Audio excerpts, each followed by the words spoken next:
नमस्ते। चर्चा कार्यक्रम के अवरी गो करी में आप सभी दर्शक लोग के स्वागत करत हैं जा। जी हाँ, आज हमने एक चर्चा में बात करब जा खास कर अभी हाल में जोन मामला सामने आल, खासकर महिला लोग जोन पीड़ित होइलन जा और हमने देखत हैं जा कि हमने के समाज में जोन बातें बहुत ज़रूरत बातें काउंसलिंग के, ताकि हमने हिंसा जोन बातें ओकरा रोके सकब जा, खासकर महिला के प्रति जोन हिंसा बातें।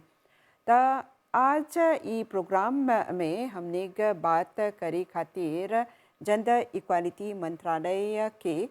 साइकोलॉजिस्ट श्री अश्विन रामा जी के बुलाइने हैं जा। तो आपके स्वागत करते हैं जाए प्रोग्राम में। नमस्कार। हाँ, तो जैसे आप मंत्रालय में काफ़ी वर्ष से कार्यरत हवा, सबसे पहला जोन बातें हमने ई मांग करब जा आपसे बताए कि हमने के समाज में जोन बातें अभी विभिन्न तरह के मामला सामने आवता, हाँ। महिला लोग के खिलाफ जोन बातें हिंसा जोन बातें उतनी बढ़ भी गल बातें, तो एकर पीछे कोनो विशेष कारण रहेला? कैसे आप लोग के ऑब्जर्वेशन करल जाला? हाँ, देखा तो पहला बात तो हनी के चला समझे कि अभी हाल ही में जितना हिंसा के मामला आल बा हनी के समाज में, घर परिवार में, ये बहुत दुख की बात बा। है दुख के बात बा कि देखबा कि जवान जौन पुरुष बा, महिला बा, वो लोग है सबके शिकार हो गल हुआ जा। ऐसने को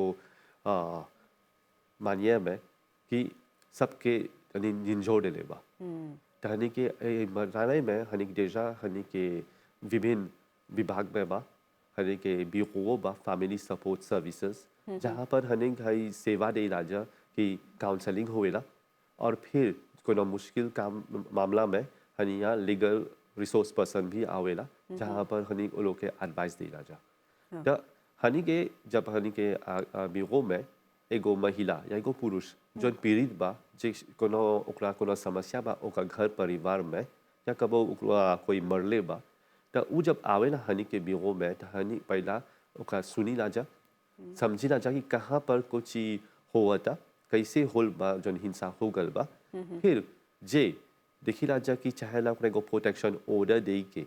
तब हनी ओकर जोन डिमांड बा हम सब करब सा। फिर काउंसलिंग करी ला जा, सबके बुला के हनी के ब्यूरो में वो लोग से बातचीत करी ला जा, और कोनो जोन समाधान मिले सकी हम सबके बारे में सोची ला जा। जैसे आप एगो साइकोलॉग हवा, हाँ। तो हमने के बोलिया कि एगो मामला जब सामने आवेला,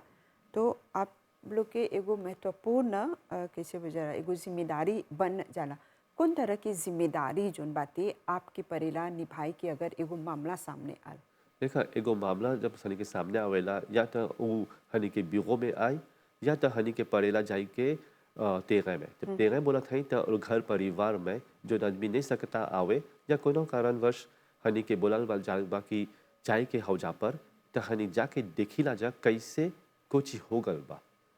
फिर हनी देखी ला जा कि हौ जोन पुरुष बा, महिला बा, कि ओकर समस्या कहाँ से शुरू होल बा, उ कौन ऐसन समाधान पहला ढूंढ ले बा जो नहीं सकल बा नीमन से चले, तब हनी वो लोग के बताई ना कि कुछ सकी होई। पर हनी के ज़्यादा जोन फोकस रहेला वो इस हई में रहेला कि कैसे हिंसा सकब सा और रोके। हई सबसे ज़रूरी है। ये ज़रूरी नहीं है कि कुछ हो गल बा आगे से, पर ज़्यादा ज़रूरी है कि अब से हिंसा नहीं चाहना होई के। तो हई से हनी के एगोवे हनी के फोकस रहेला कि जोन परिवार में जहाँ पर डेजा हिंसा हो गल बा, हौजा पर ज़्यादा अब भाईचारा नहीं, जैसे बोला जा, ज़्यादातर एगो लामीचे रही, लिमन से सुखी परिवार बन जाए। हाँ, तो जैसे आप बोला कि मंत्रालय के तरफ से कदम तक उठावल जाला, जिसे आप लोग तेरे पर भी जाला जा। हाँ। त एगो मामला जो न बात एगो परिवार में वो एगो ताबू निखर हो जाला कि वो नहीं जाए, एगो समस्या बातें तो वो नहीं जाए रापोते करे, लेकिन बहुत कम ऐसन केस जोन बातें रापोते करल जाला, तो वो ला पुलिस लगे जाए, मंत्रालय लगे जाए, कहाँ पर ही एगो परिवार के चाहेला जाए के अगर वो लोग के कोनो शक बाती कुछ भी हो सकी, कोनो तरह की घटना हो सकी। हाँ, देखा हनी के तब मूवीज में ढेर बीगो बा, एगो 12 गो बीगो रीजनल बा। फिर हनिया हॉटलाइन वो बा, हनी के हॉटलाइन के नंबर 119 और 139 है। हई में जेकरा समस्या हुआ था, जेकरा बुझाता कि कोई के दूसर कोई के एगो पुरुष के एगो महिला के कहीं पर कोनो वजह से ओकरा एगो हिंसा के परता देखे के परता महसूस करे के, तो उ सकी हनी के संपर्क करे, हनी के सकी कॉन्टैक्टे करे और फिर हनी ओकर ध्यान दे जा कि कैसे का हो गल बा। और फिर हनी के एगो लेकिप के विदा करी राजा तेरह में देखे के कि कुछ ही होल बा और कैसे सकब सा एदे करे। कौन लेकिपुआ में के रहेला? हम लेकिपुआ में एगो फैमिली वेलफेयर प्रोटेक्शन ऑफिसर रहेला, एगो साइकोलॉगो रहेला हाँ। और एगो फील्ड असिस्टेंट जाला संगे। ठीक। तो हैजा पर जब हनी एगो लेकिप बना के जाए ला जा, तो देखिला कि फैमिली में कैसे वो लोग अपन जीवन ले जात हुआ जा, कौन ट्रिगरिंग फैक्टर्स वो रहेला। पफा देखिला जा कि जे देखबा एगो परिवार में पहले से ही हौजा पर शराब के सेवन बहुत ही आराम से होते रहेला, तो ई जन्म के एगो ट्रेजर एगो ट्रिगरिंग फैक्टर बा। अब कहीं जाइबा देखबा कि आसानी से हौजा पर कोनो लत लगल बा, कोई के लाद रोगो रहेला, तो हई सब हनी ध्यान नहीं ला जा जस्ती जब हनी तेरह में जाए ला जा। तो हनी के जब ऑब्जेक्टिव एगोवे हा, जब तेरह में जात है जा, तो देखे के कि कैसे सकब सा और जो हिंसा है ओकरा रोके। तब हनी बाद में वो लोग के हई जो पुरुष है महिला बा जो भी जिम्मेदार बा सब हिंसा के, वो लोग के हनी बुलाए ला जा, लालवा वो लोग के समझाए ला जा। कोनो ज़्यादा प्रॉब्लम रहेला तो हनी के आवोका जोन बा लीगल रिसोर्स पर्सन उहो वो लोग के समझावे ला जा कि कैसे कुछ सकी होई, कहाँ पर कहाँ गलती हुआ था। तो अभी जैसे हाल में देखिए जा कि ये बहुत दुख के बात बाती कि कुछ ऐसा मामला सामने आल हाँ जोन परिवार के झकझोर दिलक। हाँ हाँ, समाज पर एकर काफ़ी कैसे वजला बुरा असर भी पड़ल बाते। न सिर्फ वो परिवार के दुख होल बाते, बल्कि समाज में जोन बातें अभी हमने के जो नवा पीढ़ी बातें उ लोग पर भी एगो नकारात्मक असर सकी डाल दे। तो आप लोग काउंसलिंग भी करेला जा, तो ई काउंसलिंग खातिर के चाहेला संपर्क करे के? ये काउंसलिंग खातिर हनी के जो लोग के पीड़ित होवन जा, यानी कोनो पुरुष होई महिला होई कोई भी होई, वो लोग सकी हनी के ब्यूरो में आए एगो कागापोते करे। वो लोग जे चाही ते सकी एनोनिमो रखे, यानी कि जे एगो परिवार में एगो बारात भी बा ओकरा बुझाता कि ओकर बेटा ओकर बेटी कोई कहूँ पर कोनो हिंसा के सामना करता, तो उ सकी बोले हाँ कि हई पैसोनवा के प्रॉब्लम बा, हम अपन नाम नहीं देवब, हम खाली मिनिस्टर से यानी कि मंत्रालय से आग्रह करते हैं कि तू लोग जाके देखा जा कुछ ही हुआ था और ए देगा। तो हनी अपन काम करब जा, कोनो कंप्लेंट आवेला खुशी एनोनिमो रही, तो हनी ओकर पे गौर नहीं ला जा, बस कि हनी समझी ला सकी सब कोई नहीं सकी अपने से आके कोनो दिनों से करेगा का दिनों से करे। तो ऐसा में हनी के फोकस है कि समाधान दे के और सुरक्षा व्यवस्थित करेंगे। जैसे भैया जा कि एगो घटना घटे के रहे तो वो अकस्मात घट जाला, कोई इंतज़ार नहीं करेला, कोई नहीं चाहेला कि कोई कोनो तरह के हिंसा के शिकार होई। फिर भी समाज के जोन बातें परिवार के चाहेला सलाह दे के काउंसलिंग करे के कि कोनो भी घटना जोन बातें ओकर से बचल जा सकी और जिसे भैया जरा हर समस्या के एगो समाधान है। हाँ है बहुत सही बात बोला कि हनी देखी राजा कि हनी के समाज में हिंसा हुआ था, पर हनी ध्यान नहीं दे राजा कि सकब सब बहुत हिंसा रोके आगे। वैसे जैसे कि हम तो अभी बोलत हैं कि बहुत लोग जाने राजा कि हनी के बीगो में है सबसे अविश्वास बा, फिर भी वो लोग नहीं आए खोज रंजा, वो लोग के डर लगेला, फामी को ची बोली समाज को ची बोली, डाले कोई बोली कि हाँ हमारा प्रॉब्लम हुआ था तो हमार समस्या और सकी बढ़ जाए। ये है सब डरवा रहेला, हनिक समझी ला जा। तो हम खातिर हनिक कॉन्फिडेंशियलिटी रखी ला जा हनी के बीगो में कि कहो कबो अइबा तो ई पब्लिक ने बनी कबो, और जे चाहबा तो तू नहीं अपन नाम जैसे से वो नहीं बा ऐसे देवो के, तो एगो कोसे खातिर आवत हुआ तो हनी तो स्वागत करब जा और तब से बतियाब जा। हाँ, रामा जी हमने के ई बोलिया कि जैसे आप जोन हवा आपके कार्य ह एगो आदमी जोन बाते वो परेशानी में बाते ओकर मन में कौन चीज चलता, ओकर दिमाग में कौन चीज चलता, ओकरा पहर लेवेला, जान लेवेला कि कौन चीज आगे होई सकी, कौन हाँ संभावना बाती। हाँ तो ऐसन आल बाते तोहर कार्यकाल के दौरान की एगो संदेह बाते कुछ न कुछ हो सकी, हाँ एगो घटना हो सकी, ओकरा बचावल गल बाते। हाँ ऐसन बहुत हनी के मामला आल बा हनी के आगे, जहाँ पर देखिला जा कि कोनो जन व्यक्ति बा जन हिंसा करेला अपन घर में अपन परिवार में, उ कुछ एगो मर्द होई, उ कुछ एगो औरत होई, जे के एगो पैटर्न हो जाला, एगो सेट पैटर्न ह कि देखबा कि ओ या त ईर्ष्या के शिकार बा, यानी ओकर में जिलजी जालूजी भरल बा, या त देखबा कि ओकरा कोनो लत बा, लाडरोग के लत बा, या फिर शराब के लत बा, या फिर जौन जुआ के लत बा। त हई सब जब एगो लत एगो जना में रहेला, त उ स्वाभाविक ह कि एगो ले आई जहाँ पर हौ लतवा सकी एगो हिंसा में बदल जाए। त हईजा पर हनी के चला बहुत ध्यान दे के हनी के घर परिवार में जे बहुत कोई ऐसन होवन जा के सब के लोग के लत बा, और फिर बाद में जब एगो ऐसन स्थिति आवेला, लोग में बहुत तनाव चलावेला, तब वो लोग हिंसा पर उतर जालन जा। बस कि एगो बात हनी के चला समझे के, एगो हिंसा के जोन घटना ह उ एक कुछ नहीं आवेला, ओकर एगो प्रोग्रेशन ह, ओकर एगो स्टाज रहेला, स्टाज 1 2 3 जैसे बोलीला जा, जहाँ पर देखबा उ हिंसावा बहुत ही नुकसानदायक हो गल बा। त हनी के काम कुछ ही ह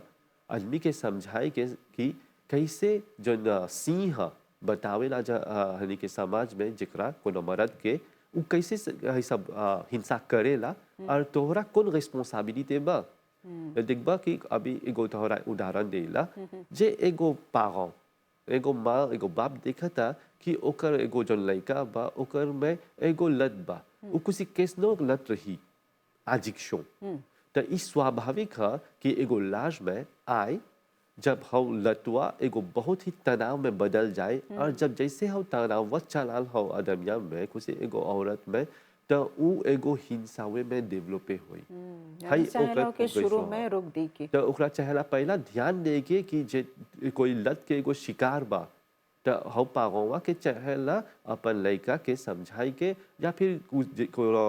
जौन साथी बा पार्टनर होवन जा शादी में, जे देखबा कि कोई के लत लगल बा, त हवो चाहेला ओ लोग के एड्रेसे करे के कि देखा हइजा पर एगो प्रॉब्लम बा, हनी के चाहेला एगो सॉल्यूशन खोजे के। त जे आगे से तू अपन प्रिपेयर कर ले बा हई सब, तब सकबा हिंसावा रोके। त हनी के देखिला से समाज में ऐसनो आदमी बा कोई जाने लन सा कि शराब के लत बा, जुआ के लत बा, या फिर अभी देखबा टेक्नोलॉजी के लत बा।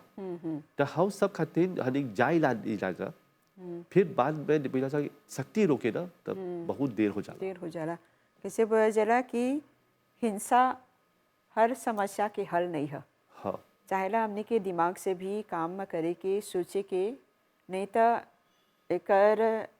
नतीजा जोन बाते वो बहुत ही बुरा रहेला। अगर हिंसा कर देला तो बेशक आपके कटघरा के सामना बातें करे के, हाँ कानून के सामना बातें करे के। हाँ, तो बहुत ही सोच समझ के चाहेला एगो कदम उठावे के। त हवे जैसे बोलनी अभी जौन हिंसा ह उ खाली शारीरिक हिंसा नहीं रहे, हनी अभी देखी जा सके मानसिक हिंसा वो बा, यौन हिंसा सेक्सुअल वायलेंस, फिर वर्बल वायलेंस, और यानी कि जो यानी कि बातचीत के तरीका हा हाउ में गलती हो जाला। त जब हिंसा के बारे में बतियाला जा त ई आसे बहुत वास्ट हा, बड़ा बा। और हवे खातिर हनी के मंत्रालय जन हनी के जन कानून रिजार्व बा हनी के पीडीवीए, और फिर और अभी एगो नवा कानून आई हुला बा पूरा दिन में, त हई सब जितना तरह तरह के हिंसा बा ओकर सब के बारे में ध्यान दियल जा कि कैसे कहाँ पर गलती हुआ था, और ज़्यादा फोकस हई में बा कि कैसे सकब सा हनी के जो हनी के समाज में जो पुरुष बा महिला बा वो लोग के पहला समझाई के कि कहाँ पर गलती हुआ था। हनी के मंत्रालय में बहुत ही फोकस हई में बा कि कैसे हिंसा रोके के, हनी नहीं सकता खाली हई में बातचीत करे कि हिंसा हो गल। अब चाहे हनी के शिफ्ट फोकस सब सौसे करे के कि हनी के जहाँ पर हिंसा बा जो ट्रिगरिंग फैक्टर्स बा, यानी कि जो हिंसा के बढ़ावा देवेला, हाउ सब जो तत्व बा ओकरा हनी के चाहेला देखे के, ध्यान दे के, और फिर रोके के। जैसे देखिए अजय कि सरकार की तरफ से और ये आप लोग के मंत्रालय की तरफ से खासकर जो महिला और लड़का लोग के जिम्मेदारी ले ले बाते ये मंत्रालय, तो आप लोग जैसे ऑफिसर लोग हव जा सिको लोग हव जा, तो आप लोग जैसे स्कूल में जाल जा,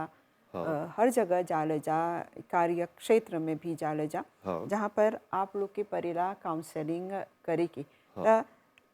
हिंसा से बचे खातिर ही आप लोग बात करे जा या फिर कुछ और ही विषय पर भी बात करे जा, ताकि हमने के समाज में जो न बातें इस तरह के जो समस्या उत्पन्न हुआ था वो नहीं हुई। देखा पहला तो हनी कहीं भी जाइला सा हनी के बिहो में जब हनी के कोई आवेला तो हनी पहला समझी ला जा कि कुछ ही होवा था, यानी कि हनी के समाज में कैसे हनी अपन लावी ले जात है जा। तब हई जब हनी बचाए लगी जा सा तो एक्सप्लिके कैला जा हनी के जो पब्लिक के कि पहला बात हनी कहाँ पर सिचुए है सा, कुछ ही हुआ था हनी के संगे अभी कैसे तनाव चलाल बा हनी के समाज में, कैसे जन सामाजिक पारिवारिक जो मूल्य है हव सब कैसे घट गल बा। अब हव के कारण कुछ ही हुआ था कहाँ पर ओकर प्रभाव पड़ता, तो ऐसे कैसे धीरे धीरे जितना ही तनाव बढ़ गल बा हव से जो हिंसा हुआ था, तब ओकर बारे में हनी बोली ला जा कि अब हनी के तरह सोचे के, यानी कि हनी के नहीं चाहला आतान करेगे कि एगो हिंसा के कारण हो गल, अब देख बा ला पुलिस जाता, अब बोला अब ला पुलिस के काहे ऐसे करला काहे ऐसे नहीं होल, है कि एको इचिलिते नहीं बा जे आगे से हनी अपने आप के हनी प्रिपेयर कर देते हो सा, जे एगो प्रिपरेशन हो जाला तो सकबा है सब हिंसा के जो भी कारण होएला सकबा ओकरा ओमुए जैसे बोली ना जा 70% में 70 तक सकब सा ओकरा रोके। तो वो कैसे होवेला जब हनिक ध्यान नहीं हुआ था जा कि कहाँ पर हनिक चुका थे जा, कहाँ पर हनिक से कोनो गलती हुआ था, कहाँ घर परिवार में जैसे हनी के जो मूल्य बा जैसे घट गल बा, तो कैसे ओकरा सकब सा फेर से आने। तब जब हनी कहूँ जात है सब पब्लिक से बचाए ला जाने के ब्यूरो में, तो हनी खाली नहीं बोला कि हाँ तोरा चला पुलिस रह जाए के, तोरा चला प्रोटेक्शन ऑर्डर लेके, हाई फोकसवा नहीं है, फोकसवा है कि जहाँ पर गलती हो गल बा अब कैसे सुधारे के बजे कि तू अपन जो जीवन बा अपन परिवार में सुख शांति रही। जब एगो घर परिवार में सुख शांति रही तो स्वाभाविक है कि हिंसा कमती हो ले जाए, पर जब तनाव बढ़ते रही तो ई स्वाभाविक है कि अब हिंसा आए ओकर ले हो गल बा, तो हाई हनी के ध्यान रहेला। सचेत चाहेला करावी के हाँ आदमी लोग के कि एकर नकारात्मक असर जोन बातें हाँ बाद में लौकीला। हाँ, तो जैसे आपसे ये पूछब जैसे बेशक एगो लड़का एगो लड़की जो न बातें अपन भविष्य बनावे के बातें लोग अभी एगो नवा रिश्ता में बंधे जालन जा, तो उ लोग के भी तो लोग के परेला काउंसलिंग दे के अगर उ लोग के शादी ब्याह बातें तो कौन तरह से आयोजन करल जाला हाँ आप लोग की तरफ से? हनी के मंत्रालय बगल से हनी जितना भी नवा दंपति बा जो शादी करे जात हो जा, तो हनी वो लोग के बोली ना जा कि हनी के सेकेंड सा आके हनी के ब्यूरो में प्री मैरिटल काउंसलिंग कराई। प्री मैरिटल काउंसलिंग यानी कि विवाह के पूर्व हाँ। हनी वो लोग से बचाए ना जा कि कुछ ही हो सकी, वो लोग विवाह के मतलब समझ जाए, वो लोग के विवाह में कौन वो लोग के जिम्मेदारी है, कैसे सकियन जा अपन जो पौतने है अपन साथी है लोग के समझे कुछ ही होवा था समाज में और कैसे लोग के जीवन बदलता, और फिर जो हिंसा के जो चिन्ह है ओकरा सकियन सा निमन से गौर करे। बस ये जे वो लोग प्री मैरिटल काउंसलिंग करत हुआ जा तो हनी सकब सब बोले कि बहुत बचाव हो जाला आगे वैसे। बस ये ढेर कोई होला कि लोग शादी कर ले वेला 2 बरिस के बाद तब आके हनी के बोलियन जा देखा ना हमार जो साथी बा उ लत में पड़ गल बा वैसे बा तो वैसे बा तो हिंसा करता, अब हमरा प्रॉब्लम हुआ था। तब हाई सब प्रॉब्लम हुआ देखबा त जे एगो प्री मैरिटल काउंसलिंग होवत जहाँ पर आगे में से हनी बचा लेती जा दोनों साथी से कि देखा है एगो लत बा है तो लोग के बाद में एगो समस्या हो जाए, तो है से बहुत लाभ होई दोनों दंपति के। तो हई जैसे काउंसलिंग आप बोलत हवा कि एगो अभी जे शादी करे जाता एगो जवान हाँ हाँ, युवक और युवती त मंत्रालय की तरफ से ही काउंसलिंग देवल जाला, हाँ लेकिन ढेर कोई एकर से अनजान हवन जा। हाँ काहे काहे कि बहुत कोई ऐसे सोचेला कि काहे जाप सक ओसे ही लई हनिक देजा जानी ला सा हनिक पढ़ ले ले हई सा हनिक जानी ला सा कि लालवा कुछ ही बोला था हनिक के घर परिवार में हनिक देखना ही हनिक के फैमिली लोग कैसे शादी कर ले होवन जा कच्ची कोची होवेला तो हनिक पहले से हनिक जाना थई जा तो हाई हम स्वाभाविक है जब एगो युवक युवती वो लोग कभी दिखला चा कि एगो लव मैरिज रहेला तो वो लोग के बहुत विश्वास रहेला कि ई सब निमन से बीती हनी या ई सब नहीं होई हई एगो सोच है युवक में कि वो लोग के कोनो प्रॉब्लम नहीं होई वो लोग सब जाने लग जा वो लोग के बहुत रिसूस बा तो वो लोग सामना कर लियन जा तो हनी के चाहला हई सोचवा बदले के हनी को हिला जा हनी के मिनिस्टर में कि युवक बा युवती बा वो लोग तो उतना ध्यान नहीं दियन जा तो हनी मांग कर इला जन पागों होवन जा बड़ा आदमी होवन सा घर परिवार में वो लोग के चाहला हई जन होवन सा वो लोग के प्रोत्साहन करेंगे कि जाया कोनो कोसे लिया कुछ करत हो वैसी अभी जे हनी देखिला चा परिवार में देखिला सा समाज में ढेर कोई शादी करे जाता है पर लोग के जन्मे नहीं करे लग जा कि शादी के मतलब कुछ ही है नहीं जाने लग जा कि वो जो शादी में ओकर में एगो जिम्मेदारी बा तो वो कैसे निभाई के अब जब निभावत हो जिम्मेदारी तो हमें कौन समस्या सकी उत्पन्न हुई और जब समस्या चलाल तो ओकर निवारण कैसे करे के तो ढेर कोई सोचे लग जा कि वो लोग सब कुछ जाने ला पर है सच नहीं है हाँ, मार्गदर्शन जोन बातें वो जरूरी है। हाँ मार्गदर्शन है के जो जीवन पथ में हमेशा जरूरी है ये जरूरी नहीं है कि बोलब जा कि हम पढ़ लिख लेनी तो हम जब जाना थे अब कुछ बा हम सकब सब दिमुए कर ले है सच नहीं है बस कि हम जैसे हम बोले अभी प्री मैरिटल काउंसलिंग ये बहुत ही ज़रूरी है तो वो लोग जो हनी के नौजवान पीढ़ी हो जा वो लोग के चाहेला एक लाभ लेके और ओकर बाद और वो है पेरेंटिंग यानी कि जैसे कैसे अपन लड़का के देखे के तो ये एगो पेरेंटिंग जो स्किल्स है ओकर क्लासेस है हवो के हनी काउंसलिंग देला जानी के मिनसे में तो हनी आग्रह कइला चा जो पागा हो जा अभी वो लोग के लड़का होई नहीं होल बा अब बाद में होई तो हनी वो लोग के बोलिला जा कि आवा हनी तो लोग के बताब सा काउंसलिंग द्वारा कि कुछ ही हो सकी कैसे तू अपन लड़का के बड़ा करबा कैसे कैसे जन जो समस्या आ सकी ओकर कैसे समाधान ढूंढे के तो हई सब एगो प्रिपरेशन है हमें खातिर हनी के मंत्रालय में हनी बहुत फोकस देला सा कि कैसे सकब सा जो समस्या उत्पन्न होता ओकर निवारण करे और कैसे सकब सा जो हनी के जनता बा वो लोग के एदे करे के हाँ, जैसे जैसे बोला कि दूगो हॉटलाइन भी देला कि अगर कोनो भी समस्या बाते तो चाहेला संपर्क करे। हाँ, तो हमने के आज के प्रोग्राम में जोन बातें विशेष रूप से हमने एक बात करी जा अभी हाल में जोन समस्या उत्पन्न हो जोन घटना घटल हाँ महिला लोग के खिलाफ जोन हिंसा हुआ ये एगो काफ़ी कैसे झकझोर दे होला ऐसन समाचार रहल कि ई खातिर ई विषय पर बात करे पर हमने मजबूर हो गए लीजा। लेकिन आप जोन बातें काफ़ी जानकारी दिला और मंत्रालय की तरफ से कौन कौन तरह के कदम उठावल जाला कौन कौन तरह के सलाह प्रदान करल जाला इस सब के बारे में आप जानकारी दिला और कोनो विशेष बात हुई जो आप ई मंच के जरिए हमने के समाज के लोग के बोले खोजबा कि मंत्रालय की तरफ से और कौन सी बात करे कि कौन सी करता। देखा हर एक मंत्रालय के बगल से दिख नहीं जा कि हर एक जो कानून बा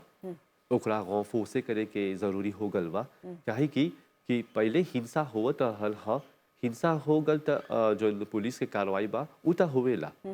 पर जो रिस्पॉन्सिबिलिटी जिम्मेदारी जो के जो भाग बा उ कोई ध्यान नहीं देवेला तो अब जब नवा एगो लालवा आवता कानून बनता भी तो उ हई पर ध्यान दे कि धरला एगो घर में एगो पुरुष एगो महिला पर कोनो हिंसा करता तो जब महिला पर हिंसा होल बा तब मंत्रालय महिला के सब ओकर जो सर्विस बा काउंसलिंग बा उ बिया प्रोटेक्शन ऑर्डर बा उ सब देवता पर जो पुरुष जो हिंसा करले बा ओकर रिस्पॉन्सिबिलिटी या कि ओकर जो लेजिकाशो बा ओकर शिक्षा जैसे चला होई के अब से त हई पर ज़्यादा ध्यान नहीं देवत हई जा कि कैसे सकब सा ओकरो लिमन से समझाई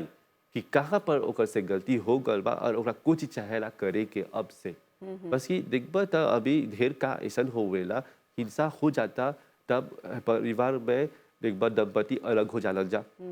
यानी कि डिवोर्स हो जाला बाद में त ऐसे समाज और भी बिखर जाई। त हनी के चाहेला हयो सोचे के कि हनी के घर परिवार में ऐसन एगो स्थिति ऐसन एगो माहौल चला बनाए के कि सुख शांति रही त हव खातिर सब कोई के अपन जिम्मेदारी चाहे ले के त हई फोकस हो बा अभी कि लेजिकाशो चला रहे के कि जे भी हिंसा करता ओकरा चाहेला अपन जो कार्य उ करता ओकरा ध्यान दे के कि उहू कोनो गलती करता। हालांकि अभी एक जना हिंसा कर ले बा तब ओकर जो दूसर साथी बा उ अलग हो गल कि कोनो फासों में उ थौकीन हो गल पर जे जो हिंसा देजा कर ले बा त इसकी उ बाद में सकी और हिंसा करे त हई पर चाहलानी के ध्यान देके कि जे पहले में गलती हो गल बा अब तू अपन रिस्पॉन्सिबिलिटी ले ला अपन समाधान ढूंढा और ऐसे हनी सकब सा हिंसा रोके। तो अश्विन रामा जी आपसे बात करके बहुत अच्छा लगा। चलते चलते हमने जेंडर इक्वालिटी मंत्रालय के भी धन्यवाद देवत है जा जे इस सब जानकारी प्रदान करे खातिर आपके द्वारा जोन बातें संदेश जोन बातें इस सब तक पहुँची। तो हमने यही आशा करत है जा कि जोन जोन कदम उठावल जाला मंत्रालय के तरफ से हाँ और ये जोन जनता बाती उ लोग प्रोग्राम अगर देखत हवन जा तो उ लोग सचेत हो जियन सा कोनो भी हिंसा बाते कोनो भी गैर कानूनी कदम बाते ओकरा आगे जाए के ओकरा उठाई से पहले बहुत सोच विचार करी। हाँ तो बहुत बहुत धन्यवाद। धन्यवाद। तो चर्चा कार्यक्रम के ई करी के हमने हैजी भरे विराम देवब जा और एगो प्रोग्राम के संगे आप लोग से मुलाकात करब जा। अभी खातिर हमनी के और हमनी के पूरा प्रसारण टीम के आज्ञा देवब जा। नमस्ते।